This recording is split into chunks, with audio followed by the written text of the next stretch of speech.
Bonjour la famille, tente avec des histoires pleines de charme. N'oubliez pas de vous abonner et de partager vos réflexions dans la section des commentaires. Cliquez aussi généreusement sur le bouton « J'aime » car cela compte énormément pour nous. Veuillez vous installer confortablement, vous détendre et profiter alors que nous plongeons dans l'histoire. Edora Obi se tenait près de la table de la salle à manger, forçant un sourire poli alors que sa belle-mère, Madame Busy, faisait une entrée remarquée. Le menu du soir comprenait du riz jollof, des bananes plantains frites et un assortiment de soupe pimentée. Tout le monde était censé célébrer la promotion de Kin à la banque, mais une tension palpable crépitait dans l'air. Elle le voyait dans la façon dont son mari la regardait à peine, comment ses yeux dérivaient constamment vers son téléphone, et comment sa mère la fixait avec une moue désapprobatrice. « Veuillez vous asseoir » insista Edora, désignant une chaise vide.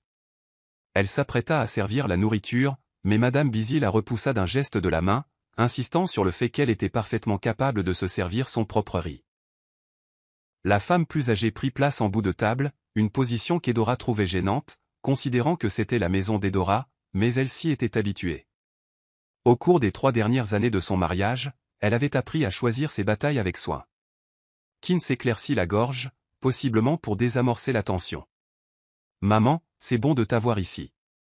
Nous avions hâte de te voir. » Madame Busy renifla. « J'avais un peu de temps libre. » Elle regarda autour d'elle, ses yeux s'attardant sur le décor de bon goût qu'Edora avait choisi. C'était moderne et minimaliste, reflétant l'esthétique d'une professionnelle active. Cette maison est charmante, mais elle semble toujours un peu froide. Edora sentit une piqûre derrière ses yeux. Elle détestait la facilité avec laquelle sa belle-mère pouvait glisser une pique. « Froide, maman » répéta-t-elle doucement. « Oui, froide » répéta la femme plus âgée. « Tout ce qui manque, c'est un enfant qui court partout. Sans cela, tous ces meubles de luxe sont inutiles. Les meubles sont pour la décoration. Une femme est censée être plus qu'une simple décoration dans la vie de son mari, à moins qu'elle ne soit stérile. » Elle le dit presque avec désinvolture, mais les mots tranchèrent l'air comme un couteau dentelé. Kin jeta un coup d'œil à Edora, un malaise se répandant sur son visage. Il bougea sur son siège comme s'il voulait défendre sa femme, mais aucun mot ne sortit. Au lieu de cela, il tenta un faible rire et changea de sujet pour parler de ses nouvelles responsabilités au bureau. Edora essaya de garder un visage impassible, mais son cœur battait la chamade dans sa poitrine. « Maman » commença-t-elle, luttant pour garder son sang-froid. « Je fais tout mon possible pour concevoir. Les médecins disent qu'il n'y a rien de médicalement anormal. Parfois, cela prend juste du temps. » Le regard de Madame Busy était perçant. « 3 ans, c'est assez de temps. À mon époque, une femme accouchait dans l'année suivant son mariage. Sinon, eh bien, les gens commençaient à parler. » Edora déglutit, les larmes menaçant de monter. Elle ne pouvait supporter le regard apitoyé que lui offrait son mari. Elle posa sa fourchette, n'ayant plus faim. Elle avait l'impression qu'un projecteur était braqué sur elle, soulignant son échec dans l'aspect le plus intime de son mariage. Chaque seconde semblait une éternité. « Mangeons tous » dit Kin doucement, essayant de briser la tension. Mais le mal était fait. Pour Edora, l'étiquette était collée. Stérile. On l'avait appelée bien des choses dans sa vie. Une érudite, une étoile montante dans sa société d'investissement, une amie loyale, mais jamais ça. Et cela venait de la seule personne dont elle avait toujours cherché l'approbation. Le mot pesait lourdement sur son esprit, se gravant dans sa mémoire comme un mauvais tatouage. Elle sut à cet instant que sa vie allait changer.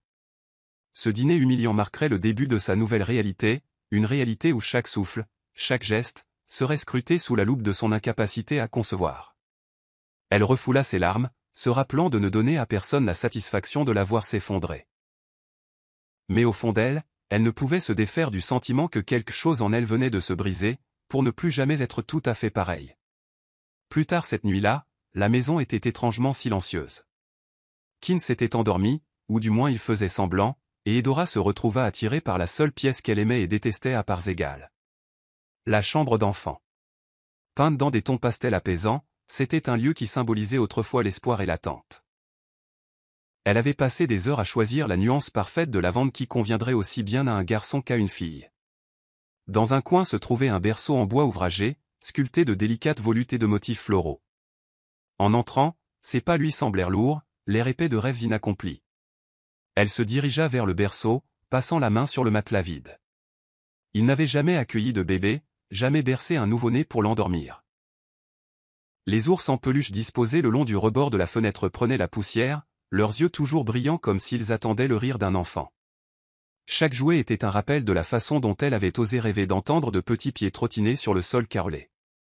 Dans son esprit, elle imaginait un doux gazouillis, la façon dont un bébé pourrait babiller en la regardant, la chaleur d'un enfant niché dans ses bras. Puis, aussi vite que le fantasme était venu, il disparut, remplacé par la froide réalité de son absence d'enfant. Elle ramassa une petite couverture qu'elle avait tricotée elle-même. Le motif était un mélange de jaune et de vert, choisi pour un bébé dont le sexe était encore inconnu. La serrant contre elle, elle sentit les larmes lui monter aux yeux. Elle s'était permis d'espérer si longtemps. Mais après 3 ans, chaque mois passant apportant une nouvelle déception, sa foi diminuait. Soudain, elle entendit des pas. Kin se tenait à l'embrasure de la porte, les bras croisés sur sa poitrine. Il la regarda, et pendant un instant, une lueur d'inquiétude traversa ses traits. « Adaora » murmura-t-il. « Il est tard. » Elle hocha la tête, déposant doucement la couverture. « Je sais » murmura-t-elle, la voix étranglée par l'émotion. « Je n'arrivais juste pas à dormir, parfois. Je viens ici pour me rappeler pourquoi je continue de prier, pourquoi je continue d'espérer. » Il s'approcha mais n'entra pas dans la chambre d'enfant. Il resta sur le seuil comme si une barrière invisible l'empêchait de traverser. « Tu n'as pas besoin de te faire ça, » dit-il, bien que son ton manquât de véritable empathie. Cela ressemblait plus à une suggestion polie, un refrain fatigué qu'il avait répété maintes fois auparavant. Elle sentit une larme couler sur sa joue. « Et si ça n'arrive jamais pour nous ?» Sa voix était faible, presque enfantine dans sa peur. « Et si ce berceau reste vide pour toujours ?» Son silence était plus éloquent que n'importe quelle réponse. Il résonna dans la pièce, faisant réaliser à Adaora qu'il n'avait pas de réponse. Kin était frustré, peut-être même plein de ressentiment, et bien qu'elle essayât de ne pas le blâmer, elle ne pouvait ignorer le fossé grandissant entre eux. Elle se détourna, laissant le silence les envelopper. Le seul témoin de son chagrin était le berceau inoccupé, emblème de tout ce qu'elle avait désiré mais n'avait pas encore atteint. Dans ce moment calme et sombre, Adaora sentit son esprit ployer sous le poids de ce que l'avenir pourrait réserver. Pour la première fois, elle se demanda si l'amour seul suffirait à combler le vide dans son cœur, ou si ce vide consumait lentement l'amour qui restait. 3 semaines après le dîner désastreux, Adaora tenta de reprendre sa routine. Son travail à la société d'investissement était exigeant, mais l'agitation lui apportait une certaine mesure de réconfort. Elle excellait à analyser des chiffres, à décortiquer les tendances du marché et à rencontrer des clients de haut vol. Dans ce monde, sa compétence n'était jamais remise en question. Elle était connue comme une étoile montante, une analyste soucieuse du détail avec un don pour anticiper les fluctuations financières. Un soir, elle travailla tard sur une présentation. Le temps qu'elle ferme le bureau et rentre chez elle, il était près de minuit. La maison était sombre à son arrivée, à l'exception d'une faible lueur provenant du salon. En entrant, elle remarqua que Kin n'était pas endormi. Il était affalé sur le canapé, chemise débraillée, cravate desserrée, l'air quelque peu négligé. Sur la table basse se trouvait un verre de whisky à moitié vide. Kin, appela-t-elle doucement, posant ses clés. Elle remarqua son téléphone sur la table à côté du verre de whisky, l'écran toujours allumé avec une notification de message. Il la regarda sans grande chaleur. « Tu rentres tard. J'ai dû finir les projections de croissance annuelle. Ce n'est pas tous les jours qu'on fait une présentation à des investisseurs étrangers. » Elle tenta un sourire mais fut accueillie par un silence tendu. En s'approchant, elle vit ce qui ressemblait étrangement à une trace de rouge à lèvres sur son col. Son cœur commença à s'emballer. « Qu'est-ce que c'est sur ta chemise ?» demanda-t-elle, essayant de garder un ton calme. Il baissa les yeux, feignant la surprise. « Oh, probablement d'une collègue au travail, elle m'a fait un câlin. » « Ce n'est rien. » Ses yeux se rétrécirent, et elle sentit une tempête gronder dans sa poitrine. « Vraiment ? Quelle collègue est-ce ?» Il haussa les épaules. « Tu ne la connais pas. » Elle ravala la boule qu'elle avait dans la gorge, la colère se mêlant à la tristesse. « Kin, ne me mens pas. Nous parlons à peine ces jours-ci. Je vois la tension dans tes yeux. S'il y a quelqu'un d'autre? Personne n'a parlé de quelqu'un d'autre, lança-t-il en ramassant le verre de whisky. Pourquoi supposes-tu toujours le pire? Peut-être que si tu n'étais pas si occupé par tes propres ambitions. Ces mots la giflèrent. Elle recula, essayant de se stabiliser.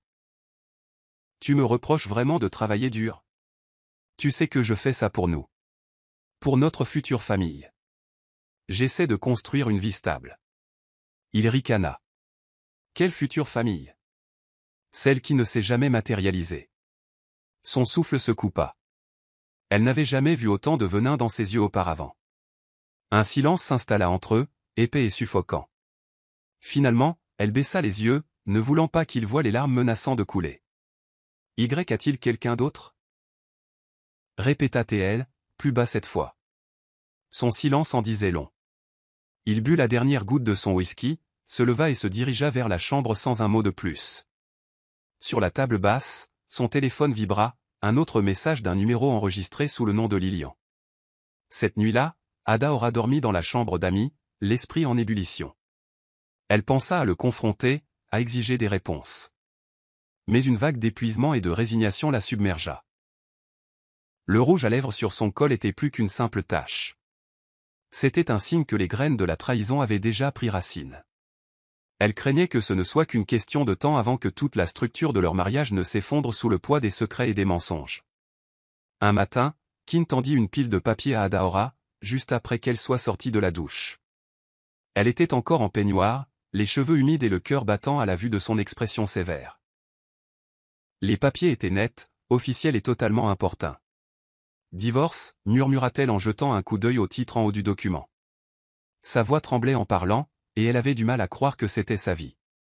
Kin, tu plaisantes, n'est-ce pas? Il s'éclaircit la gorge, se tenant raide comme s'il se préparait à un combat.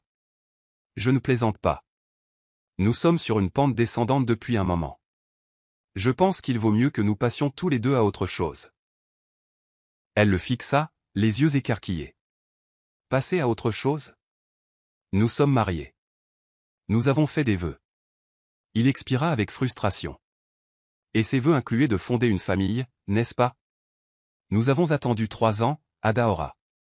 3 longues années de tests de fertilité, de rendez-vous, de seconds avis.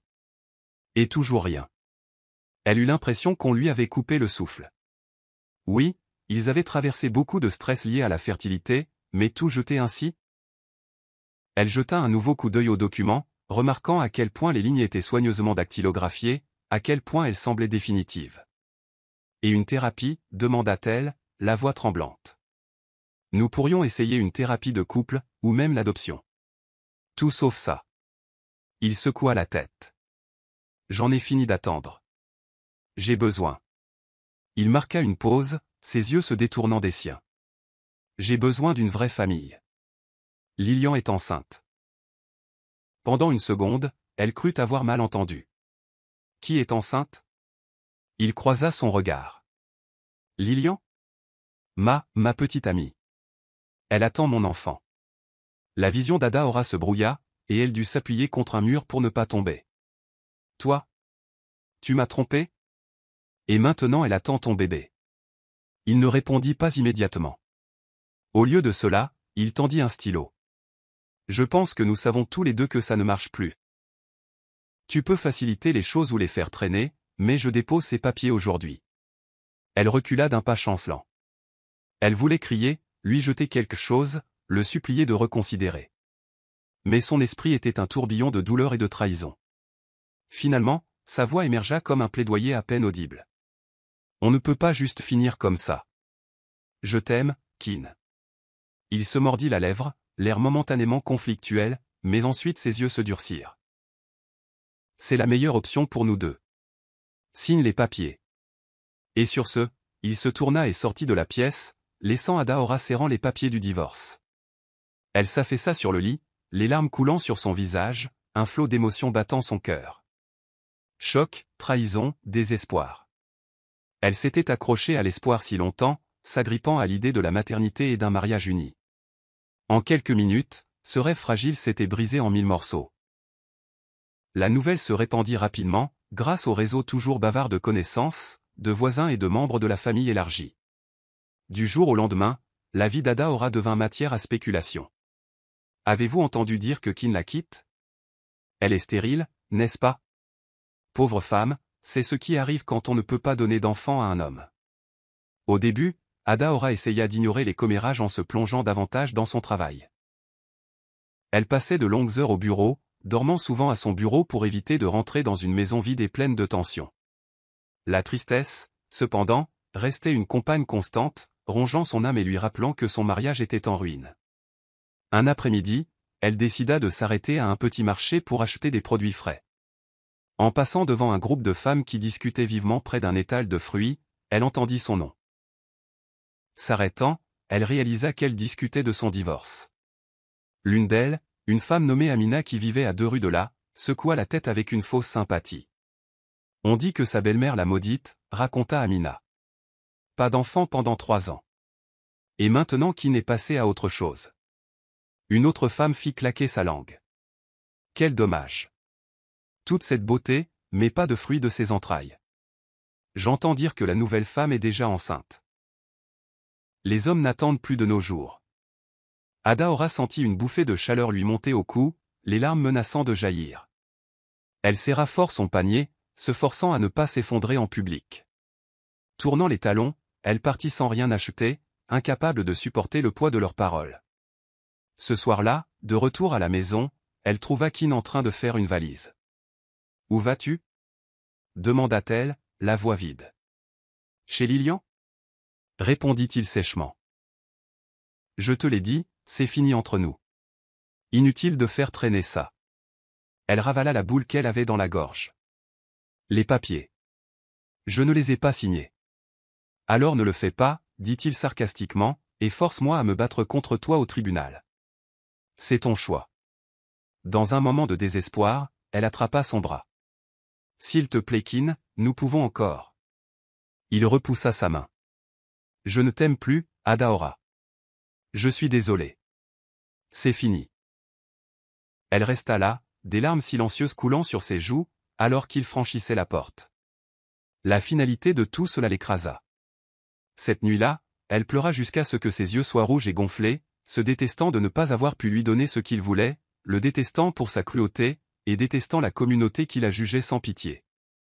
Le lendemain matin, un voisin lui envoya un SMS avec un lien vers une publication sur les réseaux sociaux. C'était une photo de Kin et Lilian, rayonnant lors d'une célébration, sa main sur son ventre de femme enceinte. La légende disait « Hâte de recevoir notre petite bénédiction ». Les « j'aime » et les commentaires de félicitations affluèrent, chacun étant un couteau se tordant dans le cœur d'Adaora. Elle ne pouvait échapper au sentiment de honte. C'était comme si le monde entier la pointait du doigt, la qualifiant d'inadéquate, d'indigne, de femme stérile abandonnée. La vie devint un brouillard étouffant de vide, les jours et les nuits se confondant. Dans ces moments les plus vulnérables, Adaora se retrouva à écrire des lettres à Kin, des lettres qu'elle n'avait jamais eu l'intention d'envoyer. Cela commença comme une forme de thérapie, une façon de déverser les mots qu'elle ne pouvait pas dire. Un soir, elle était affalée à son petit bureau, les larmes tachant les pages. La lettre disait « Cher Kin. Je ne sais pas quoi dire ni par où commencer. Mon cœur souffre de ce que nous avons perdu, et des parties de toi que je n'ai jamais pu connaître. Je veux te haïr, te blâmer pour tout. Mais une partie de moi t'aime encore. Je me demande si cela fait de moi une idiote. On m'appelle stérile, un échec en tant qu'épouse. Parfois, je me sens moins femme. Mais tu me disais que j'étais forte, tu te souviens? La femme qui pouvait conquérir le monde des affaires, la femme dont le sourire te faisait oublier tes soucis. Est-ce que cela ne compte pour rien? Même maintenant, quand je pense à toi tenant quelqu'un d'autre dans tes bras, engendrant son enfant, je ressens une douleur profonde et cuisante. Mais je ressens aussi un étrange sentiment de soulagement. Peut-être que maintenant tu trouveras le bonheur, et peut-être, juste peut-être, je serai libre de découvrir qui je suis sans l'étiquette de ta femme stérile. J'essaie, Kin. J'essaie de survivre à cette douleur. Elle termina la lettre avec des gribouillis tremblants, ses larmes éclaboussant l'encre, la faisant baver. Pendant un moment, elle envisagea de la poster, ou du moins de lui envoyer une photo par SMS. Mais ensuite, elle se souvint de son regard froid et indifférent. Non, se murmura-t-elle. Elle plia soigne. Usement la lettre et la glisse. Se dirigeant vers la cuisine, elle prit un briquet. Avec un souffle tremblant, elle mit le feu au coin de l'enveloppe. Elle regarda les flammes dévorer les mots qu'elle avait écrits, jusqu'à ce que les cendres flottent sans vie dans l'évier. En fixant les restes carbonisés, elle sentit quelque chose se soulever de ses épaules, peut-être un dernier acte désespéré de lâcher prise. Qui ne lirait jamais ces mots, ne comprendrait jamais la profondeur de son angoisse. Mais elle ne ressentait plus le besoin de lui donner ce pouvoir. Elle avait dit adieu, silencieusement, en privé. Les rumeurs continuaient de circuler, Adaora étant au centre de chaque regard apitoyé. Elle prit un congé de son travail, invoquant des raisons personnelles. Son patron fut compréhensif mais aussi inquiet. Elle passa ses journées à emballer ses affaires, déterminée à quitter Lagos. La ville, autrefois pleine d'opportunités, lui semblait maintenant étouffante. Tard un soir, elle chargea 2 valises dans le coffre de sa voiture. La plupart de ses meubles furent laissés derrière. Elle ne voulait pas de souvenirs. Tout ce qu'elle avait, c'était ses vêtements, quelques souvenirs et une poignée de photographies chéries. Avant de partir, elle fit un dernier tour de la maison. S'arrêtant dans la chambre d'enfant, elle prit une inspiration tremblante. Les murs pastels semblaient ternes sans la lumière du soleil, le berceau ressemblant maintenant à une cage pour rêves perdus. Elle se pencha sur le berceau, passant une dernière fois ses doigts le long de la barrière en bois. « Je suis désolée », murmura-t-elle, comme pour s'excuser auprès de l'enfant qu'elle n'avait jamais pu tenir. Elle referma la porte derrière elle, puis se glissa derrière le volant. Les rues étaient calmes à cette heure, seule la lueur lointaine des lampadaires guidant son chemin.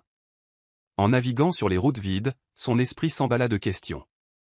Où irait-elle? Que ferait-elle? Elle n'avait qu'une seule idée, mettre autant de distance que possible entre elle et Lagos.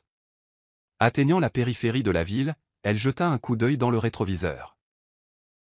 La silhouette scintillante de la ville s'éloignait, et avec elle, la vie qu'elle avait connue, son mariage, son humiliation publique, son chagrin d'amour. Elle sentit des larmes lui brûler les yeux mais les refoula.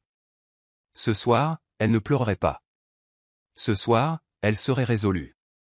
Elle continua de rouler jusqu'à ce que le ciel de minuit devienne gris avec les premières lueurs de l'aube. Ce n'est qu'alors qu'elle s'arrêta dans un motel en bord de route. En s'enregistrant dans une simple chambre délabrée, elle réalisa qu'elle n'avait aucun plan au-delà de partir. Mais peut-être que c'était suffisant pour l'instant. Elle s'effondra sur le matelas grumeleux, l'épuisement la gagnant. Dans ce moment solitaire, elle sentit un petit noyau d'espoir. Peut-être, juste peut-être, pourrait-elle reconstruire sa vie ailleurs, loin des chuchotements moqueurs et des regards condescendants. Son cœur était encore brisé, mais elle s'accrochait à la mince possibilité que demain puisse être différent. Après avoir erré dans de plus petites villes et traversé sans but plusieurs frontières d'État, Adaora se retrouva à Port Harcourt. La ville riveraine dynamique l'accueillit avec un bourdonnement constant de commerce, des marchés animés, des rues fréquentées et une promesse d'anonymat. C'était précisément ce dont elle avait besoin. Elle loua une chambre modeste dans un quartier calme non loin du centre-ville. La chambre était minuscule et meublée sommairement à un lit, une petite table et une armoire. Mais elle offrait l'intimité qu'elle désirait ardemment. Pour joindre les deux bouts, elle prit un emploi à temps partiel dans un café local. Ses tâches allaient de la préparation du café au nettoyage des tables, un contraste frappant avec sa vie antérieure à Lagos. Pourtant, elle trouvait une étrange satisfaction dans la simplicité de tout cela. Un matin, en essuyant le comptoir du café, elle entendit 2 clients réguliers parler d'une conférence pétrolière et gazière en plein essor dans la ville. Elle ressentit un choc de reconnaissance où elle excellait autrefois dans l'environnement des affaires. Mais elle se força à se concentrer sur sa réalité actuelle, se rappelant qu'elle avait besoin de temps pour guérir. Cette même semaine, elle découvrit la gentillesse des habitants de Port Harcourt. Un voisin la remarqua en train de fouiller pour des meubles d'occasion dans une friperie et insista pour lui donner un fauteuil de rechange. Un autre jour, elle découvrit un panier de fruits laissé anonymement à sa porte. C'était une petite ville à bien des égards, où les gens veillaient les uns sur les autres. Ce sentiment de communauté commença à faire fondre la glace autour de son cœur. Entre les services au café et les soirées tranquilles dans sa chambre louée, elle commença un journal intime cette fois sans mettre le feu aux pages. Elle y écrivait sur sa journée, ses luttes, ses moments de joie éphémères. À travers ses entrées, elle sentit son esprit revivre lentement. Un soir, elle décida de se promener le long du front de mer. La douce brise lui caressait le visage, et elle inspira l'arôme de poissons rôtis et d'épices provenant des vendeurs de rue voisins. Deux enfants passèrent en courant devant elle, se poursuivant avec des rires qui résonnaient dans la nuit.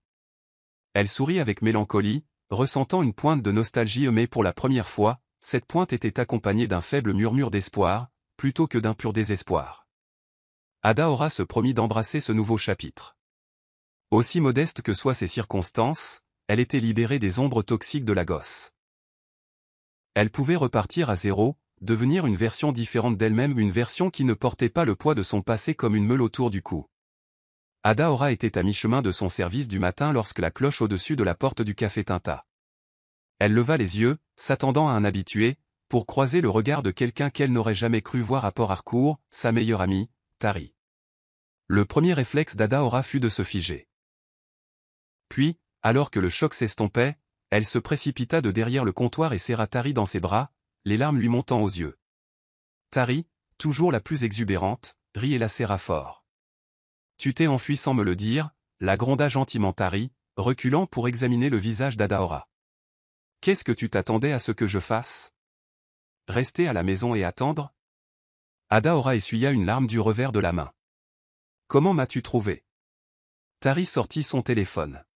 « J'ai mes méthodes. Un peu de travail de détective, quelques appels, et voilà. Tu n'es pas exactement en protection des témoins, tu sais ? » Malgré son appréhension initiale, Adaora sentit un soulagement l'envahir. Tari était un lien avec son ancienne vie, mais elle était aussi la seule personne qui ne l'avait jamais jugée. Elles s'installèrent à une table d'angle, et Tari insista pour commander 2 cafés. « Alors ? » commença Tari en se penchant en avant, « vas-tu me dire pourquoi tu es parti sans même un au revoir ?» Adaora prit une profonde inspiration. Elle expliqua à quel point la gosse était devenue étouffante, comment chaque coin lui rappelait son mariage raté, ses rêves brisés. Elle parla des commérages, de la honte, et de la dernière impulsion qui l'avait poussée à fuir. Tari tendit la main sur la table et lui serra la sienne. « Je suis tellement désolé que tu aies dû traverser ça seule. Mais je suis là maintenant. Je ne partirai pas tant que je ne saurai pas que tu vas bien. » Pendant l'heure qui suivit, elles discutèrent de tout. Du travail d'Adaora au café, de sa chambre louée, de la routine quotidienne qu'elle s'était forgée. Tari, à son tour, l'a mis au courant des événements de la gosse. La nouvelle relation de Kin était de notoriété publique. Leurs amis communs étaient partagés entre la pitié pour Adaora et la condamnation de Kin. « J'ai quelque chose à te montrer. » dit Tari en ouvrant la galerie de photos de son téléphone. Elle afficha une image de l'ancien bureau d'Adaora à la société d'investissement. Il était couvert de post-it de collègues lui souhaitant bonne chance, espérant qu'elle reviendrait bientôt. Les yeux d'Adaora s'emplirent de larmes. « Je n'ai jamais su qu'il se souciait autant de moi », murmura-t-elle. Tari se pencha et posa doucement sa main sur la joue d'Adaora. « Ils le font, et moi aussi. Ta vie ne s'arrête pas ici. Quoi que tu aies besoin, je suis là pour toi. » Une nouvelle vague de chaleur parcourut Adaora. En l'espace d'une matinée, la solitude avec laquelle elle avait lutté pendant des mois sembla diminuer. Elle avait une amie à ses côtés, quelqu'un qui croyait en elle-même quand elle y croyait à peine elle-même. Avec les encouragements persistants de Tari, Adaora accepta finalement de consulter un spécialiste de la fertilité à Port Harcourt. Bien qu'elle ait depuis longtemps abandonné les consultations médicales, Tari soutenait qu'Adaora méritait au moins un autre avis, ne serait-ce que pour trouver une forme de conclusion.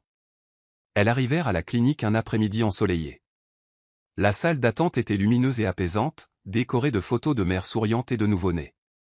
Adaora sentit une boule se former dans sa gorge en regardant ces images, mais la prise rassurante de Tari sur sa main l'aida à calmer ses nerfs. Après une courte attente, une infirmière appela le nom d'Adaora. Elles furent conduites dans un petit bureau privé, où le docteur Emeka les accueillit. C'était un homme grand, à la voix douce, avec des yeux bienveillants. Assis derrière son bureau, il demanda à Adaora de raconter ses antécédents médicaux. Comment elle et Kin avaient essayé pendant des années, les divers tests qui n'avaient révélé aucun problème majeur, et le bilan émotionnel écrasant que cela avait engendré. Le docteur Emeka écouta attentivement, hochant la tête par intervalles. Quand elle eut fini, il se pencha en avant, joignant ses mains. « Je comprends que cela a été un parcours douloureux. L'infertilité, ou même des retards inexpliqués de conception, peuvent avoir de nombreuses causes. Physiques, émotionnelles, voire liées au stress. Adaora soupira. J'ai déjà tout entendu. Je ne sais même pas pourquoi je suis ici. Peut-être que Tari m'a forcé, admit-elle avec un sourire ironique. Tari la poussa du coude avec espièglerie. Je veux juste m'assurer que nous n'omettons aucune option. Le docteur Emeka expliqua que si une intervention médicale comme la FIV était une option, il croyait en une approche holistique qui incluait des conseils et un examen approfondi des facteurs de style de vie. Nous allons faire quelques tests simples aujourd'hui, puis nous pourrons discuter des résultats et des prochaines étapes possibles, dit-il gentiment. Les épaules d'Adaora se crispèrent à l'idée de subir d'autres tests, mais quelque chose dans l'attitude du docteur Emeka la mit à l'aise. Il ne la jugea pas, n'offrit pas de faux espoirs. Il exposa simplement les possibilités. Après une prise de sang et la programmation d'une échographie pour la semaine suivante, Adaora remercia le médecin et partit avec Tari. Dehors, elle ressentit un mélange d'appréhension et de soulagement. « Comment te sens-tu » demanda Tari en déverrouillant sa voiture. « Je ne suis pas encore sûre » répondit Adaora. « Mais je suis contente d'être venue. Je suppose que ça fait du bien de parler à quelqu'un qui ne me traite pas comme si j'étais condamné. » Tari sourit. « Exactement. Maintenant, que dirais-tu de célébrer une autre journée de survie en allant manger du suya ?» Pour la première fois depuis des mois, Adaora sentit son moral remonter à l'idée d'un simple plaisir. « Oui » dit-elle en lui souriant en retour. « Faisons ça. » 2 semaines plus tard, Adaora retourna seule à la clinique du docteur Emeka. Elle tapait nerveusement du pied dans la salle d'attente, se remémorant toutes les fois où les tests précédents n'avaient abouti qu'à de la frustration. Elle essayait de garder ses attentes basses, se rappelant qu'elle mettait simplement un point final à certaines choses. Lorsqu'une infirmière l'introduisit dans le bureau du docteur Emeka, il l'accueillit avec un sourire chaleureux. « Asseyez-vous, Adaora. J'ai reçu quelques résultats, et j'aimerais les passer en revue avec vous. » Son cœur battait la chamade. « Très bien » réussit-elle à dire, se préparant. Il commença par lui montrer des graphiques et des détails d'analyse sanguine, dont elle ne comprenait quasiment rien. Cependant, une phrase de la conversation attira son attention. « Vos niveaux hormonaux suggèrent quelque chose de très intéressant », dit-il en la regardant attentivement. « D'après ces tests, il semblerait que vous soyez déjà enceinte. » Adaora cligna des yeux, certaine d'avoir mal entendu. « Je suis enceinte ?» Le docteur Emeka hocha la tête. « J'ai vérifié 2 fois. C'est encore très tôt, mais les signes sont là. Nous pouvons faire une échographie pour confirmer. Je comprends que cela puisse être choquant, étant donné ce que vous avez traversé. » Le choc ne suffisait même pas à décrire ce qu'elle ressentait. Les yeux d'Adaora s'emplirent de larmes, et ses mains se mirent à trembler. Elle pensa à tout les insultes, le divorce, l'étiquette de stérile qui l'avait hantée comme un spectre pendant des années. Une partie de son esprit insistait sur la prudence. Serait-ce un faux positif? Une erreur de laboratoire? Mais le docteur Emeka continua, « J'aimerais faire une échographie rapide pour voir à quel stade vous en êtes. Est-ce que ça vous va ?» Acquiesçant avec hébétude, elle le suivit dans la salle d'examen. Son cœur battait dans ses oreilles alors qu'elle s'allongeait sur la table d'examen, le gel frais étalé sur son abdomen. L'échographe se mit en marche, et le docteur Emeka déplaça doucement la sonde jusqu'à ce que l'écran révèle un petit scintillement de lumière. Des larmes coulèrent sur ses joues sans qu'elle puisse les retenir. « Ça, c'est un battement de cœur » murmura-t-elle. Le sourire du docteur Emeka s'élargit. « Il semblerait. En fait, je vois 2 sacs gestationnels, ce qui suggère des jumeaux. » Adaora sentit sa tête tourner. Des jumeaux. Le monde sembla basculer, et elle agrippa les bords de la table, submergée par l'ampleur de cette révélation.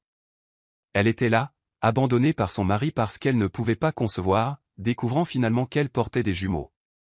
Quand elle put enfin parler, elle demanda, « Comment est-ce possible ?»« Parfois, la vie nous surprend. » dit le docteur Emeka en essuyant le gel de son abdomen. Soulagement du stress, changements hormonaux, il y a de nombreuses théories. Mais pour l'instant, concentrons-nous sur le suivi de votre santé et assurons une grossesse sans danger. Adaora se redressa, les larmes coulant toujours. Elle ressentait un étrange mélange d'exaltation, d'incrédulité et d'une trace de peur. Le docteur Emeka l'assura qu'il programmerait des examens réguliers, mais en quittant la clinique, son esprit tourbillonnait de questions. Devrait-elle le dire à Kin? Le voulait-elle même? Pourtant, au milieu du chaos dans son cœur, elle ressentit une vague de joie si profonde qu'elle pouvait à peine la contenir. Après tous les chagrins d'amour, les déceptions et la honte, la vie avait décidé de la bénir non pas d'un, mais de 2 précieux miracles. Adaora prit une décision audacieuse. Elle garderait sa grossesse secrète, du moins pour l'instant. Elle ne le dit qu'à Tari et lui fit jurer le secret. Quelque chose en elle lui murmurait que c'était sa bénédiction, une bénédiction qu'elle voulait protéger des regards indiscrets et des scandales. Elle commença à prendre des vitamines prénatales, suivant les conseils du docteur Emeka sur la nutrition, et en apportant des ajustements à son mode de vie. Elle réduisit ses heures au café pour éviter un stress excessif, utilisant ses économies pour compléter ses revenus. Après le chagrin d'amour à la gosse, le secret lui semblait un bouclier, préservant sa joie délicate du regard public. Même Tari, habituellement pleine de grands gestes, respecta les souhaits d'Adaora.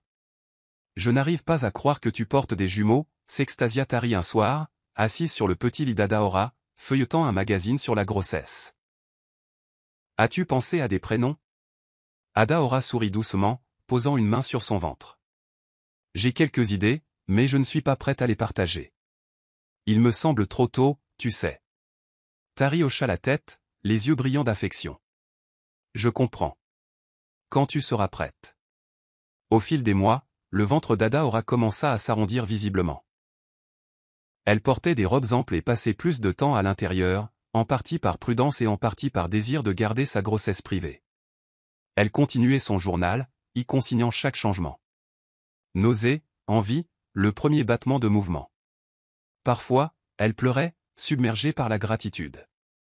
D'autres fois, elle ressentait des pointes de colère envers Kin pour avoir douté de la capacité de son corps à concevoir. Le docteur Emeka restait un soutien, la guidant à travers chaque étape importante. Lors d'une visite, il lui permit d'enregistrer le son des battements de cœur des jumeaux sur son téléphone. La nuit, elle réécoutait cet audio, sentant son moral remonter chaque fois qu'elle entendait le « boum boum boum » régulier de la vie qui grandissait en elle. Elle ne contacta jamais Kin. Les rares fois où elle laissait son esprit dériver vers lui, elle ressentait un mélange de tristesse et de libération. Elle se souvenait du chagrin d'amour, de la trahison et des paroles cruelles de sa mère. Peut-être, dans un autre univers, aurait-il pu célébrer ce miracle ensemble. Mais dans cette réalité, elle préférait la solitude et le soutien indéfectible d'amis comme Tari. Chaque jour qui passait ressemblait à un triomphe. Malgré les nausées matinales et les accès de fatigue occasionnels, Adaora se surprenait à sourire davantage. Pour la première fois depuis longtemps, elle se sentait vraiment en paix, comme si l'univers avait enfin équilibré la balance pour elle. Le matin où Adaora entra en travail fut d'abord banal. Elle se réveilla un peu plus fatiguée que d'habitude, attribuant cela à la dernière ligne droite de sa grossesse. Elle en était à 8 mois. Le docteur Emeka l'avait prévenu que les jumeaux arrivaient souvent plus tôt. Néanmoins, elle essaya de maintenir sa routine. Vers midi, les contractions commencèrent, légères au début mais s'intensifiant rapidement. Elle réussit à appeler Tari, qui accourut et trouva Adaora agrippée au comptoir de la cuisine, le visage tordu par la douleur. « Oh mon Dieu, tu es en train d'accoucher » s'exclama Tari, se précipitant pour attraper le sac d'hôpital qu'elles avaient préparé des semaines auparavant. Ensemble, elles se rendirent à l'hôpital. Le docteur Emeka était déjà là, alerté par l'appel rapide d'Adaora. Les heures suivantes furent un tourbillon de douleurs, d'attentes anxieuses et d'interventions médicales. Adaora s'accrocha à la main de Tari, hurlant à travers les contractions, les larmes coulant sur ses joues. La salle d'accouchement semblait surréaliste, une cohue d'infirmières, les lumières vives du plafond, le bip des moniteurs. La voix calme du docteur Emeka la guida à travers chaque poussée. Finalement, après ce qui parut une éternité, le premier cri brisa la tension. « C'est une fille !» annonça le docteur Emeka, tendant un minuscule nourrisson à une infirmière qui attendait. Que quelques instants plus tard, et une autre fille. Adaora s'effondra contre les oreillers, un soulagement et un amour immense l'envahissant. Elle était trempée de sueur, ses cheveux plaqués sur son front, mais elle ressentit une vague d'euphorie comme elle n'en avait jamais connue. Lorsque les infirmières placèrent les jumelles dans ses bras, l'être tout entier d'Adaora s'envola. Elles étaient petites, fragiles et absolument parfaites. En les regardant, les larmes brouillèrent sa vision. Toute la douleur, la honte, les années de désir. Plus rien de tout cela n'avait d'importance. À cet instant, elle se sentit complète. « Comment allez-vous les appeler » demanda doucement une infirmière. Adaora caressa doucement la joue de la première jumelle, qui gigotait dans sa couverture. « Zécora, murmura-t-elle, ce qui signifie « montre au monde ». Puis elle se tourna vers la seconde jumelle, qui somnolait déjà. Xena. Ce qui signifie « bel endroit ». Tari se tenait au chevet du lit, les larmes aux yeux. Zécora et Xena. Parfait.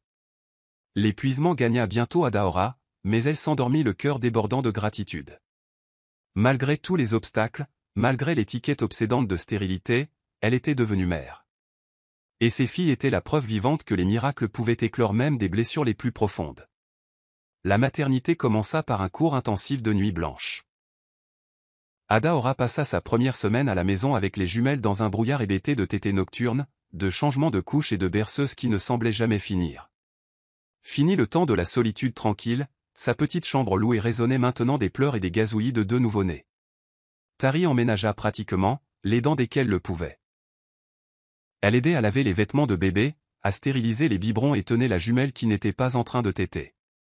L'espace minuscule était exigu, mais rempli de chaleur et d'un doux chaos. Entre l'agitation des soins apportés à deux nourrissons, Adaora ressentait un immense sentiment d'accomplissement. Elle fixait Zécora et Xena pendant des heures, s'émerveillant de leurs petits doigts parfaits, de la courbe délicate de leurs lèvres. Chaque fois que l'épuisement menaçait de la briser, elle se rappelait, elles sont là, mes miracles sont réels. Un soir, Tari trouva Adaora dans un coin, à moitié endormie, un bébé dans chaque bras. « Femme, tu as besoin de repos », la taquina Tari en prenant délicatement Xena de ses bras. « Je vais la bercer pour qu'elle s'endorme. » Adaora eut un rire fatigué.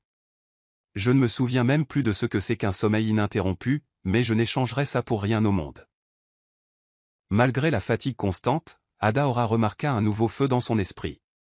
Elle se sentait plus vivante qu'elle ne l'avait jamais été à Lagos, où chaque jour était assombri par le désespoir. Ici, dans sa modeste petite chambre à Port-Harcourt, elle construisait un avenir, un jour à la fois, pour elle-même et ses filles. Chaque fois que le doute tentait de s'insinuer, ces moments où elle se sentait coupable de ne pas l'avoir dit à Kin ou lorsqu'elle s'inquiétait pour les finances, elle se rappelait la cruauté qu'elle avait endurée. Elle pensait aussi à la façon dont Lilian, probablement avec l'enfant de Kin à présent, pouvait vivre cette vie qu'elle avait autrefois cru être la sienne. Mais au lieu de l'envie ou du regret, elle ressentait un sentiment de libération. Ses filles étaient la preuve vivante qu'elle était plus que l'étiquette que le monde lui avait collée. Dans leurs petits poings, Zécora et Xena tenaient l'avenir d'Adaora. Elle était déterminée à les protéger, à les aimer et à subvenir à leurs besoins, quoi qu'il en coûte. Et chaque fois qu'elle voyait leurs yeux s'ouvrir en papillotant, cherchant son visage, elle savait qu'elle avait fait le bon choix en disparaissant dans son nouveau commencement. L'argent se faisait rare, et Adaora ne se faisait aucune illusion sur le fait qu'un travail à temps partiel dans un café suffirait à subvenir à ses besoins et à ceux de deux bébés en pleine croissance. La nécessité est mère de l'invention. Tard dans la nuit, après que les jumelles se soient enfin endormies, Adaora commença à expérimenter des concoctions de soins pour la peau faite maison. Elle se souvint d'une vieille recette de famille que sa grand-mère partageait autrefois. Du beurre de karité mélangé à certaines huiles et herbes pour créer une crème nourrissante. Au début, c'était un passe-temps, quelque chose pour calmer son esprit et l'aider avec les vergetures qu'elle avait eues en portant des jumelles. Mais quand Tari essaya la crème, elle s'extasia sur la douceur qu'elle donnait à sa peau. « Tu sais, tu pourrais vendre ça », suggéra Tari un jour, en se frottant de la crème sur les mains. Les gens paient cher pour des soins bio et faits maison. Adaora rit. Vendre ? Je n'ai même pas de stratégie marketing. Les yeux de Tari pétillèrent d'excitation. Laisse-moi m'en occuper. On peut commencer par les voisins, les collègues, peut-être même une boutique en ligne. On l'appellera. Elle marqua une pause en réfléchissant. Chez Aglow. Simple et accrocheur. Bien qu'initialement hésitante, Adaora se laissa séduire par l'idée. Chaque nuit, pendant que les jumelles dormaient, elle produisait de petits lots de crème, les emballant dans de modestes récipients en plastique qu'elle avait achetés en gros. Tari l'aida à créer un logo simple, le contour d'une noix de karité avec les mots « Shea Glow » dans une écriture soignée. Elles commencèrent à vendre aux voisins et aux connaissances. Le bouche-à-oreille se répandit rapidement, grâce aux témoignages élogieux de celles qui l'avaient essayé. La crème était riche, facilement absorbée et améliorait visiblement la texture de la peau. En quelques semaines, les commandes commencèrent à affluer. Le salon, déjà exigu, servait désormais également de mini-usine et d'espace de stockage. Ada Aura jonglait entre les tétés, les changements de couches et la production de soins. Tari, jonglant avec son propre travail, s'occupait des publications sur les réseaux sociaux et des livraisons locales. Leur petite entreprise prit son envol. Avec chaque peau qu'elle vendait, Ada Aura ressentait un regain de détermination. Elle n'était pas seulement une mère célibataire, elle était une entrepreneure, une force avec laquelle il fallait compter. Et chaque fois qu'elle voyait un témoignage apparaître sur leur page de médias sociaux, « J'adore Shea Glow. Ma peau n'a jamais été aussi douce », elle ressentait une immense fierté. Au milieu de sa nouvelle réalité chaotique, Ada Aura réalisa quelque chose. Elle était enfin libre de se définir selon ses propres termes. Plus la femme stérile, plus éclipsée par la trahison de Kin. Elle était une mère, une femme d'affaires, et une femme renaissant des cendres de son passé. Shea Glow dépassa l'espace du salon d'Ada Aura plus vite qu'elle n'aurait pu l'imaginer. Les promotions de Tari sur les réseaux sociaux suscitaient chaque jour plus d'intérêt, et bientôt les boutiques locales commencèrent à se renseigner sur la possibilité de stocker le produit. Le défi était de répondre à la demande sans sacrifier la qualité. Ada Aura décida de se développer progressivement. Elle utilisa ses économies et un petit prêt d'un programme de microfinance communautaire pour acheter de meilleurs emballages, des étiquettes et des matières premières en gros. Elle loua également un minuscule espace de travail derrière le café où elle travaillait auparavant. Ce n'était pas glamour, juste une pièce en béton avec une bonne ventilation, mais cela lui permettait de produire de plus grandes quantités plus efficacement. La transition apporta de nouveaux maux de tête. Gérer les stocks, tenir les comptes et s'assurer que chaque lot respectait ses normes rigoureuses. Ada Aura puisa dans son expérience en entreprise, suivant méticuleusement les revenus, les coûts et les marges bénéficiaires. Parfois, elle s'émerveillait de la façon dont la vie avait bouclé la boucle. Son sens des affaires alimentait maintenant sa propre entreprise plutôt que celle de quelqu'un d'autre. Tari se révéla indispensable. Elle concevait des publications accrocheuses pour Instagram et Facebook, présentant souvent des photos avant-après de clientes satisfaites. Elle contacta également des partenaires potentiels, salons de beauté, spas et boutiques haut de gamme. Les commandes explosèrent. Un après-midi, alors qu'Ada Aura finalisé un partenariat avec un spa local, elle reçut un message d'une influenceuse lifestyle populaire souhaitant collaborer. L'influenceuse, connue pour promouvoir des produits de beauté naturelle, demanda un échantillon de Shea Glow. Quelques jours après l'avoir reçu, elle publia un avis élogieux sur sa chaîne. La marque connut un succès fulgurant. Ada Aura peinait à suivre l'avalanche de nouvelles commandes. Elle embaucha 2 travailleuses à temps partiel pour l'aider avec l'emballage et l'expédition. La routine quotidienne devint un tourbillon, s'occuper des jumelles, superviser la production, répondre aux demandes des clients et assurer la liaison avec les fournisseurs. Au milieu de ce chaos, Ada Aura découvrit un nouveau sentiment de pouvoir personnel. Chaque pot de Shea Glow expédié symbolisait non seulement un produit de soin, mais la preuve tangible qu'elle allait de l'avant. Elle construisait quelque chose de significatif, quelque chose qui pourrait assurer un avenir à ses filles. Une nuit, alors qu'elle berçait Zecora dans ses bras pendant que Zena dormait dans un berceau voisin, Ada Aura parcourait une feuille de calcul sur son téléphone. Les chiffres étaient indéniables. Les revenus avaient dépassé pour la première fois le million de Naira.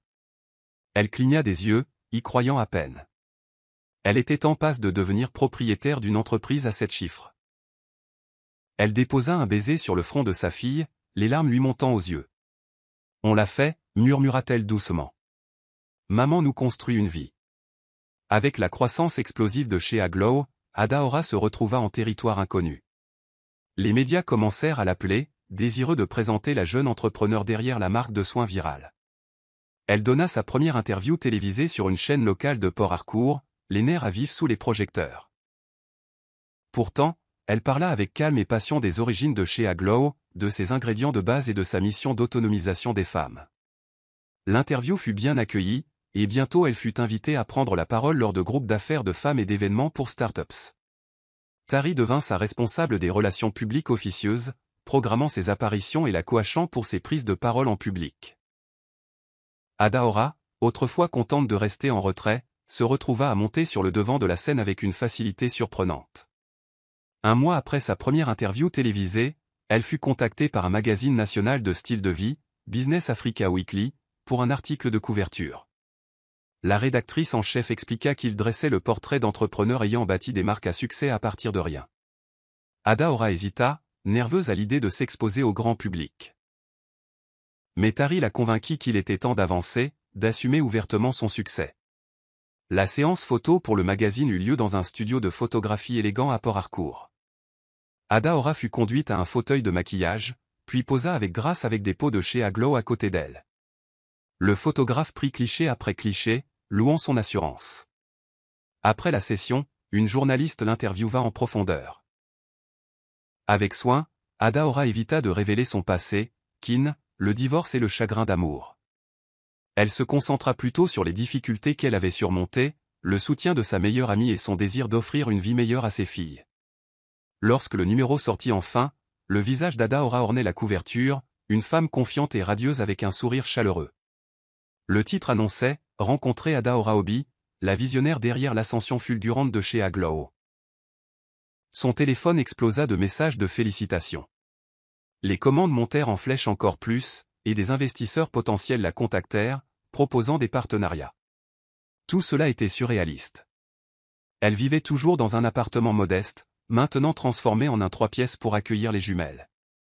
Pourtant, elle était une étoile montante de l'industrie de la beauté nigériane, louée pour ses formulations naturelles et son histoire inspirante.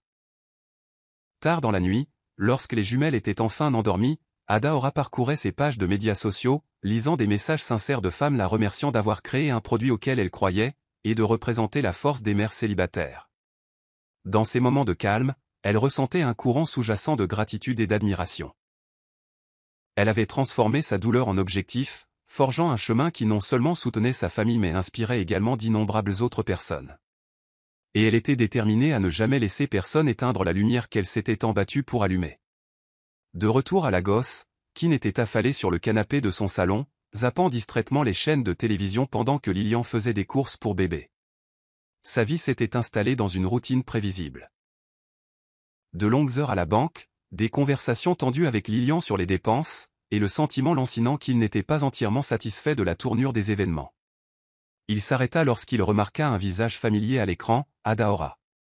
Elle était interviewée dans une émission nationale de jour, parlant des ingrédients naturels de chez Aglow et de sa vision d'autonomiser les femmes africaines dans les affaires. Elle avait l'air posée, confiante, et oserait-il le dire? Vraiment heureuse. Hypnotisée. Kin se pencha en avant.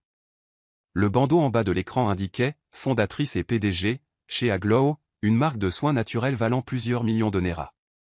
Il faillit s'étouffer avec sa boisson. Adaora. Propriétaire d'une marque valant plusieurs millions de naira? Serait-ce la même femme qu'il avait autrefois méprisée? La femme que sa mère avait qualifiée de stérile et d'inutile? Son cœur battait la chamade. Il chercha précipitamment la télécommande pour augmenter le volume. Adaora, vêtue d'un élégant blazer, était radieuse. Elle parlait avec éloquence des défis liés au démarrage d'une entreprise avec un capital limité et à l'équilibre avec la maternité. La maternité. Il fronça les sourcils. Avait-elle adopté? L'intervieweur ne s'attarda pas sur les détails personnels, le laissant donc dans le doute. Pourtant, il était clair qu'Adaora était passée à autre chose, et avait progressé, d'une manière qu'il n'avait jamais anticipée. Il regarda tout le segment, un tourbillon d'émotions l'agitant. Choc, regret, une lueur de jalousie. Lorsque l'émission passa à la publicité, il resta assis, le cœur battant, l'image du sourire fier d'Adaora gravée dans son esprit. Cette nuit-là, Kin dormit à peine. Les souvenirs de leur mariage refirent surface. Les nuits passées à discuter de leur avenir, les fois où il l'avait assuré que leur amour pouvait surmonter n'importe quel obstacle. Il l'avait abandonnée au moment où elle était la plus vulnérable, convaincu quel était le problème. Pourtant, elle était là, florissante. Cette prise de conscience le rongeait, le forçant à affronter la sombre possibilité qu'il ait commis une erreur catastrophique. Lilian rentra chez elle ce soir-là et trouva Kin dans un état de mélancolie inhabituel. Il la remarqua à peine lorsqu'elle entra avec ses sacs de course. « Tout va bien ?» demanda-t-elle en posant ses achats. Elle était enceinte de 8 mois, son ventre bien visible. Kin haussa les épaules. « Bien. » Elle fronça les sourcils, remarquant la tension dans sa posture. « Tu es sûr ? Tu as l'air contrarié. » Il soupira. « J'ai vu Adaora à la télé aujourd'hui. Elle dirige, apparemment, une entreprise de soins de la peau prospère maintenant. » Les yeux de Lilian se rétrécirent. Une lueur de jalousie s'alluma en elle. Elle s'était habituée à l'idée qu'Adaora était hors jeu, éclipsée par sa propre grossesse et son mariage avec Kin. Maintenant, la pensée qu'Adaora puisse s'épanouir la mettait mal à l'aise. « Oh » dit Lilian, essayant de feindre l'indifférence. « Tant mieux pour elle, je suppose. » Kin se passa une main dans les cheveux. Son expression distante. Elle avait l'air vraiment heureuse. Lilian se hérissa, une pointe d'insécurité lui serrant la poitrine. « Eh bien, je suis sûr qu'elle fait tout ce qu'elle peut pour survivre. Mais n'oublie pas, c'est moi qui porte ton enfant, celle pour qui tu l'as quitté. » Il lui lança un regard appuyé. « Je le sais, » dit-il, un peu sur la défensive. Les semaines passèrent, et Lilian remarqua que Kin devenait de plus en plus distrait. Elle le surprit à regarder des rediffusions des interviews d'Adaora en ligne, à lire des articles sur Shea Glow, et même à rôder sur les comptes de médias sociaux de la marque. Cela la blessait, et la jalousie commença à ronger le cœur de Lilian. Alors que la grossesse de Lilian avançait, des complications surgirent. Elle souffrait d'hypertension artérielle, et le médecin lui recommanda le repos au lit. Forcée de rester à la maison, Lilian se retrouva avec beaucoup de temps pour réfléchir, et s'inquiéter. Elle commença à soupçonner que l'intérêt de Kin pour la nouvelle vie d'Adaora était plus qu'une simple curiosité. Un soir, alors qu'elle était allongée dans son lit, elle le confronta. « Es-tu toujours amoureux d'elle ?» Sa voix tremblait, un mélange de colère et de vulnérabilité. « Tu passes plus de temps à obséder sur ces interviews qu'à t'occuper de moi. » Kin se raidit. « Ce n'est pas juste. Je suis juste, curieux de savoir comment elle va. » Les yeux de Lilian flamboyèrent. Curieux ? Tu l'as quittée parce qu'elle était stérile, et maintenant c'est une histoire à succès alors que nous luttons pour joindre les deux bouts avec ton seul salaire. Il la foudroya du regard, piqué par l'accusation. Ne commence pas. Tu connaissais ma situation quand tu t'es engagé avec moi. Elle laissa échapper un rire amer. Oui, eh bien, je supposais que nous vivrions heureux pour toujours. Il s'avère que tu es peut-être encore en train de soupirer après ton ex-femme. La tension dans la pièce devint suffocante. Aucun d'eux ne parla. Tous deux sentaient la présence lancinante du succès d'Adaora éclipser leur relation chancelante. La jalousie de Lilian grandit, alimentée par sa grossesse compliquée et la prise de conscience troublante que l'admiration de Kin pour son ex-femme se renforçait de jour en jour. De l'autre côté de la ville, l'étoile d'Adaora continuait de monter. Une organisation prestigieuse, Women in Business, WIB, la contacta pour lui demander de prononcer un discours liminaire lors de leur prochain sommet à Lagos. Le sommet, ironiquement, était parrainé par plusieurs grandes entreprises, y compris la banque même où Kin travaillait encore. Au début, Adaora hésita. Retourner à Lagos signifiait revisiter la ville de sa plus grande douleur. Mais Tari la poussa en avant. « C'est énorme », s'exclama-t-elle. WIB est une plateforme nationale, et y prendre la parole pourrait déboucher sur des partenariats internationaux. Adaora prit. Une profonde inspiration avait fui Lagos comme un animal blessé. Maintenant, elle reviendrait selon ses propres termes, en tant qu'entrepreneur et mère accomplie. Peut-être que c'était la façon dont le destin lui offrait une conclusion, ou une chance de retrouver sa dignité. Elle accepta l'invitation et passa des semaines à préparer son discours. Elle prévoyait de parler de résilience, de la création d'une entreprise à partir de rien, et de l'importance de croire en ses propres capacités, quels que soient les obstacles. La veille de son départ, elle prépara soigneusement ses bagages. Zecora et Xena, maintenant âgés d'1 an, trottinaient dans la pièce, babillant des mots à moitié formés. Elle leur sourit, son cœur se gonflant d'amour. Elle avait pris des dispositions pour qu'une nounou de confiance reste avec elle à Port-Harcourt, aux côtés de Tari, qui aiderait à maintenir le bon fonctionnement des choses pendant son absence. En fermant sa valise, elle s'arrêta pour réfléchir au chemin parcouru. Autrefois sans abri au milieu de la nuit, accablée par l'humiliation, elle retournait maintenant à Lagos en tant qu'oratrice principale d'un sommet pour femmes d'affaires influentes. Sa vie s'était transformée d'une manière qu'elle n'aurait jamais pu imaginer. Elle ferma les yeux et fit une prière silencieuse de remerciement. Quoi qu'il advienne à Lagos, que de vieux fantômes refassent surface ou non, elle se sentait assez forte pour affronter n'importe quoi. Car elle n'était plus cette femme brisée étiquetée comme stérile. Elle était Edora Obi, mère de 2 magnifiques jumelles, fondatrice d'un empire valant des millions, et l'architecte de sa propre destinée. Lagos était telle qu'elle s'en souvenait. Bruyante, frénétique et débordante d'opportunités. Edora descendit de l'avion, ses talons vernis claquant sur le sol carrelé du terminal de l'aéroport. Son cœur battait d'excitation et d'appréhension. Elle avait organisé une voiture privée pour la conduire directement à l'hôtel où se tenait la conférence.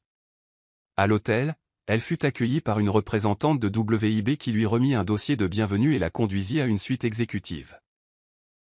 La chambre était luxueuse, moquette moelleuse, baies vitrées donnant sur la ligne d'horizon de Lagos, un lit king size orné de draps impeccables. C'était bien loin de l'appartement exigu qu'elle partageait autrefois avec Kin et encore plus loin de la petite chambre qu'elle avait occupée à Port Harcourt. Ce soir-là, avant de se coucher, elle répéta son discours. Debout devant un miroir en pied, elle récita ces lignes, imaginant le public devant elle. Une vague de doute s'insinua. Kin serait-il là? Pourrait-elle garder son sang-froid si elle était confrontée à des visages familiers qui l'avaient autrefois plainte ou moquée? Elle serra les poings, se raffermissant. Je suis ici pour une raison, se rappela-t-elle. Je ne laisserai personne m'intimider ou diminuer mes accomplissements. Le matin du sommet arriva. Adaora s'habilla d'un élégant tailleur pantalon bleu marine, l'associant à des boucles d'oreilles discrètes et un maquillage minimal. Elle portait ses cheveux en un chignon soigné, dégageant confiance et professionnalisme. En bas, le lieu de la conférence bourdonnait d'énergie. Des bannières proclamaient « Sommet des femmes d'affaires ». Autonomiser la prochaine génération de leaders. Adaora sourit en voyant son nom figurer parmi les oratrices principales. Elle remarqua plusieurs participants la regarder curieusement, la reconnaissant grâce à sa récente couverture médiatique. Elle les salua poliment, ses nerfs à vif mais sa résolution inébranlable. Alors qu'elle se dirigeait vers le salon VIP, elle se prépara mentalement à la confrontation qui pourrait l'attendre. Que Kin se présente ou non, elle était déterminée à se comporter avec grâce. Elle n'était plus l'épouse blessée qui s'était dérobée au cœur de la nuit. Elle était un phénix renaissant de ses cendres, prête à reprendre son récit dans la ville qui lui avait autrefois brisé le cœur. L'auditorium principal était bondé. Des rangées et des rangées de professionnels, d'entrepreneurs et de cadres d'entreprises remplissaient les sièges. Une mer de foulards colorés, de costumes élégants et de visages impatients. Les discours d'ouverture du sommet commencèrent par une allocution inspirante de la directrice de WIB, qui souligna l'importance du réseautage, du mentorat et de l'autonomisation des femmes. Adaora était assise au premier rang, essayant de calmer sa respiration. Elle jeta un coup d'œil au programme imprimé sur ses genoux. Elle était la dernière intervenante avant le déjeuner, un créneau convoité garanti pour capter l'attention du public. En scrutant la foule, son regard tomba sur 3 visages qu'elle ne s'attendait jamais à voir. Kin, Lilian et Madame Busy. Son cœur cogna. Kin portait un costume officiel, représentant probablement la banque. Lilian était assise à côté de lui, visiblement enceinte. Bien qu'elle ait l'air mal à l'aise, ses lèvres étaient pincées en une ligne fine. Et puis, Adaora vit la femme dont les mots avaient autrefois éviscéré son esprit. Madame Busy, les bras croisés, les yeux scrutant la pièce d'un regard critique. Adaora sentit un nœud se serrer dans son estomac. Elle ne s'était pas préparée à la possibilité qu'ils soient tous les 3 présents. Mais en inspirant profondément, elle se souvint pourquoi elle était là. Pour partager son histoire de triomphe sur l'adversité. C'était plus grand qu'eux. Pendant les tables rondes, elle garda une expression neutre, prenant occasionnellement des notes et murmurant des mots d'accord avec les remarques des panélistes. Cependant, son esprit dérivait vers le moment où elle se tiendrait sur scène et ferait face à tout le public. Leur faire face, et révéler sa vérité. Finalement, le modérateur annonça. Notre conférencière principale pour cette session est une femme dont le parcours incarne la résilience, l'innovation et le pouvoir de la vision. Veuillez accueillir la fondatrice et PDG de chez Aglow, Madame Adaora Obi. Une salve d'applaudissements parcourut la salle, et Adaora se leva de son siège. ses jambes tremblaient légèrement, mais elle les força à rester stables. Elle se dirigea vers le podium, la posture droite et confiante. Elle balaya l'audience du regard, ses yeux croisant momentanément ceux de Keane. Son expression était un mélange de choc et d'autre chose, peut-être de l'admiration ou du regret. Lilian la fixait aussi, les bras enroulés protecteurs autour de son ventre de femme enceinte, tandis que le visage de Madame Busy était illisible. Prenant une autre inspiration pour se calmer, Adaora commença. « Bonjour à tous. Merci pour cet accueil chaleureux. Je m'appelle Adaora Obey, et je suis ici pour partager non seulement mon parcours professionnel, mais l'essence de ma transformation personnelle. » Le discours d'Adaora coula avec passion et authenticité. Elle raconta comment elle avait lancé chez Aglow depuis son petit appartement, inspiré par une vieille recette de famille. Elle parla des défis d'être une mère célibataire essayant de percer sur un marché saturé. Elle raconta au public les nuits tardives, les doutes et les heures d'insomnie, mais elle souligna également le soutien indéfectible de sa meilleure amie et la gentillesse qu'elle avait trouvée dans la communauté de Port Harcourt. Lorsqu'elle arriva à la partie où elle mentionna ses jumelles, sa voix trembla d'émotion. Parfois, le monde vous qualifie de stérile, ou de pas assez bien. Parfois, les gens vous enterrent avant même que vous ayez eu la chance de déployer vos ailes. Mais les miracles existent. Un silence respectueux envahit la foule. Les appareils photo crépitèrent, capturant chacun de ces mots. Keane avait l'air visiblement abasourdi, les yeux écarquillés alors que la prise de conscience se faisait jour en lui. Lilian bougea mal à l'aise sur son siège, lui chuchotant quelque chose. Adaora continua, « Et maintenant, j'aimerais vous présenter ma plus grande motivation, la raison pour laquelle je me lève chaque jour. » Sur ce, elle fit un geste vers le côté de la scène. Une nounou s'avança, portant Zekora et Xena, toutes deux vêtues d'adorables petites tenues. Un hoquet collectif traversa la foule. « Ce sont mes filles, Zekora et Xena. » La voix d'Adaora vacilla de fierté. Elle me rappelle que peu importe la noirceur de la nuit, l'aube est toujours au coin de la rue. Leur rire et leur existence alimentent ma volonté de faire de chez Aglow une marque mondiale. Et s'il y a une chose que je veux que chaque femme dans cette salle retienne, c'est que vous êtes plus que les étiquettes que les autres vous collent. Vous avez le pouvoir de redéfinir votre histoire. Un tonnerre d'applaudissements éclata. Certaines personnes se levant même pour une ovation. Pendant un instant, tout ce qu'Adaora pouvait voir était une mer de mains applaudissant, des appareils photos de téléphone pointés sur les jumelles, et des visages rayonnants. Elle refoula ses larmes, submergée par le moment. Au milieu de l'ovation debout, son regard balaya vers Keane. Il fixait les jumelles avec une expression d'incrédulité totale et ce qui ressemblait à du regret. Le visage de Lilian était pâle, et Madame Busy tenait une main sur sa bouche, ses yeux allant et venant entre Adaora et les enfants. Adaora laissa les applaudissements la submerger, ressentant un sentiment de libération qu'elle n'avait jamais connu. Elle avait repris son pouvoir, raconté son histoire selon ses propres termes, et s'était tenue droite dans la ville qui avait autrefois tenté de la briser. Après le discours principal, la conférence fit une pause pour le déjeuner. Adaora fut immédiatement assaillie par des participants la félicitant, lui demandant des cartes de visite et prenant des photos. Alors qu'elle s'éloignait pour reprendre son souffle un instant, elle sentit qu'on lui tirait le coude. Elle se retourna et vit Keane, l'air hagard et incertain. « Adaora » commença-t-il, la voix tremblante. « Pouvons-nous parler ?» Elle hésita, regardant autour d'elle. Ne voulant pas créer de scène, elle le conduisit dans un coin tranquille du hall. Elle croisa les bras, dégageant un air de calme, bien que son cœur batte la chamade. Il déglutit difficilement. Je n'avais aucune idée que tu avais des jumelles. Je ne savais pas que tu étais enceinte. À l'époque. » Elle eut un rire court et sans joie. Bien sûr que non. Tu es parti. Ses yeux brillèrent de culpabilité. Écoute, j'ai tout gâché. Je pensais? Eh bien, j'ai cru toutes ces bêtises selon lesquelles tu étais stérile. J'étais en colère, désespéré.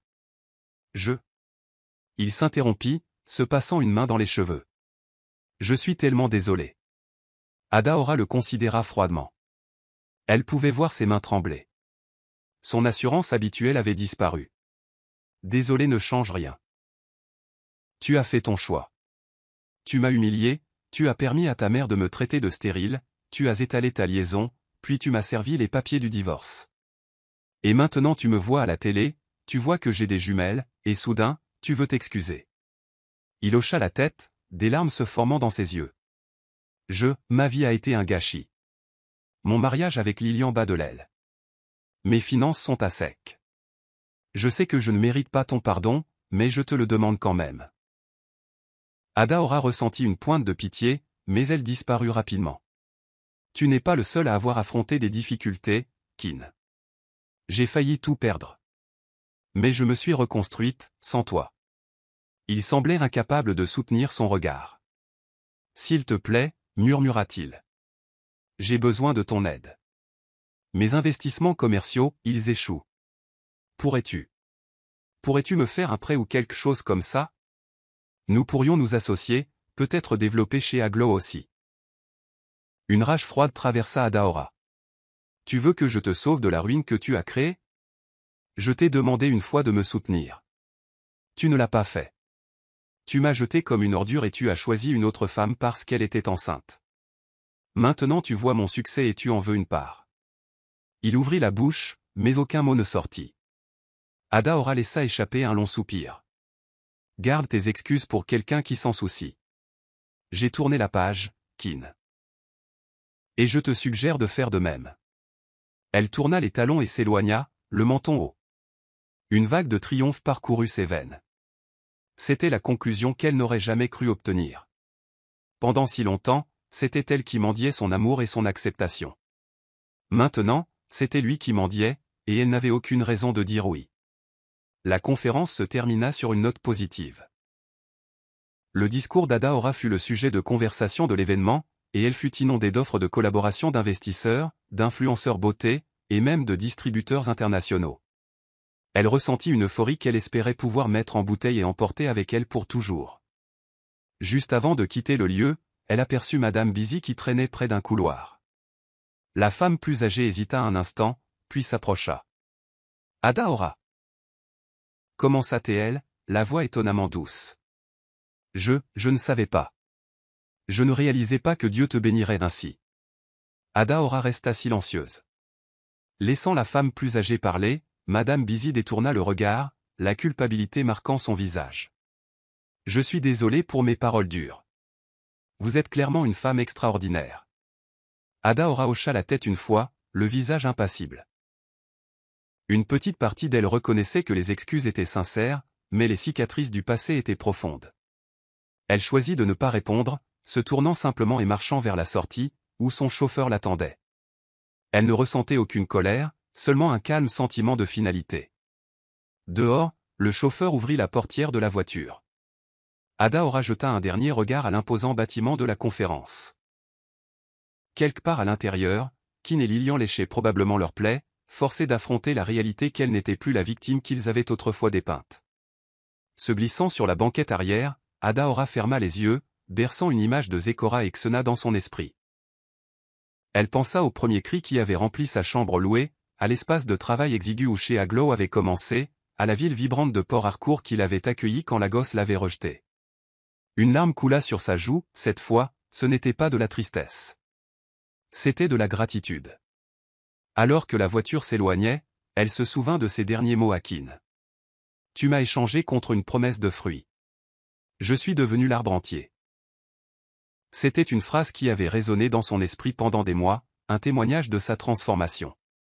En effet, elle avait grandi bien au-delà des limites de son ancienne vie, s'épanouissant en quelqu'un capable de nourrir non seulement des enfants mais un empire. À la fin, elle avait reconquis son pouvoir, sa dignité et son avenir. Et en quittant la gosse une fois de plus, elle le fit en tant que femme intacte, avec des jumelles dans les bras et une couronne scintillante de succès reposant fermement sur sa tête. Je suis heureux que vous soyez arrivés jusqu'au bout. J'espère que vous avez apprécié l'histoire. N'hésitez pas à cliquer généreusement sur le bouton « J'aime » et à vous abonner pour d'autres récits captivants comme celui-ci. Nous aimerions avoir de vos nouvelles. Quelles leçons avez-vous tirées de cette histoire? Partagez vos réflexions dans les commentaires ci-dessous. À la prochaine histoire.